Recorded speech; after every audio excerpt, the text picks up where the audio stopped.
Thomas Kelly, Director of Retention, and this is Welcome to Worcester State. Welcome to Worcester State is an online web show where each week we talk about the important topics that are a part of a new student's transition to Worcester State. This week, we're talking about living on campus. I'm very excited to be joined by Assistant Director of Residence Life, Rebecca Giard. Rebecca, thank you for joining me today. Thank you for having me, Thomas. I'm excited to be here. You're very welcome. Can you tell everyone at home a little bit about yourself? Yes, so my name is Rebecca, as Thomas said. I work in the Office of Residence Life and Housing at Worcester State. I'm the Assistant Director of Housing Operations, so I take care of placements for returning students, new incoming students. I'm in charge of damage billing, opening and closing procedures, different things like that.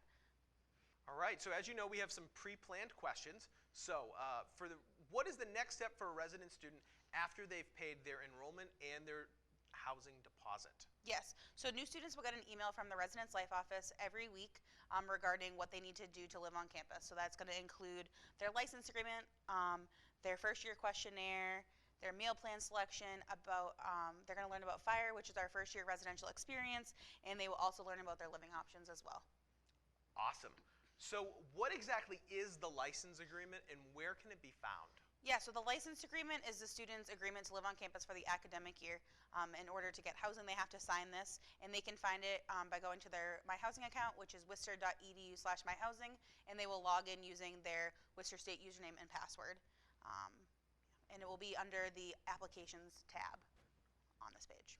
So what exactly is the first year questionnaire, and I guess what's it for? Yeah, so the first year questionnaire is just questions about the student regarding their sleeping patterns, like if they're a morning person or a night owl, if they have their room messy and lived in or more clean and organized, how they study, just different things like that, so that we can match students together based on similar interests, so that we're making sure we're not putting a night owl and a morning person together because it might not be the best fit for them as roommates. Sure. So what if a student already has a roommate in mind?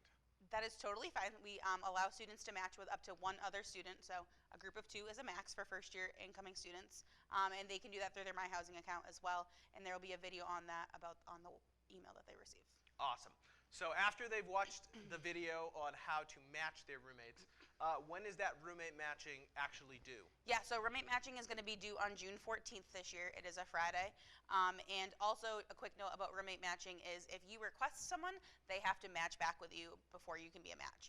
So just keep that in mind. So if you have a friend in mind, make sure you tell them to accept it. Otherwise, it won't be a completed match. Awesome, and I'm sure this is the most popular question that you get from new students. When are they going to get their housing assignment? They will get their housing assignment on around after July 15th. Awesome. Well, those are all the questions that we have planned, but you already know that we do have our magic wheel of questions. So in a moment, I'm going to ask you to spin this wheel, and then we're going to ask away. Okay. All right, give it a spin. Let's see what I get. All right, it is bookstore. Okay, so if you were to go to the bookstore today, what would you buy? Oh, I would definitely buy one of those sweatshirt blankets. Those things are really warm and really awesome, and everyone loves them. Awesome. All right, so a must-buy from the bookstore, one of the sweatshirt blankets. Yes. There you go. All right. Well, this has been Rebecca Giard, Assistant Director of Residence Life. My name's Thomas Kelly, Director of Retention. If you've enjoyed this episode of Welcome to Worcester State, make sure you check out our other episodes on our YouTube channel, youtube.com/Worcester State. Signing off from Worcester State. Have a good Wednesday, everyone. Bye.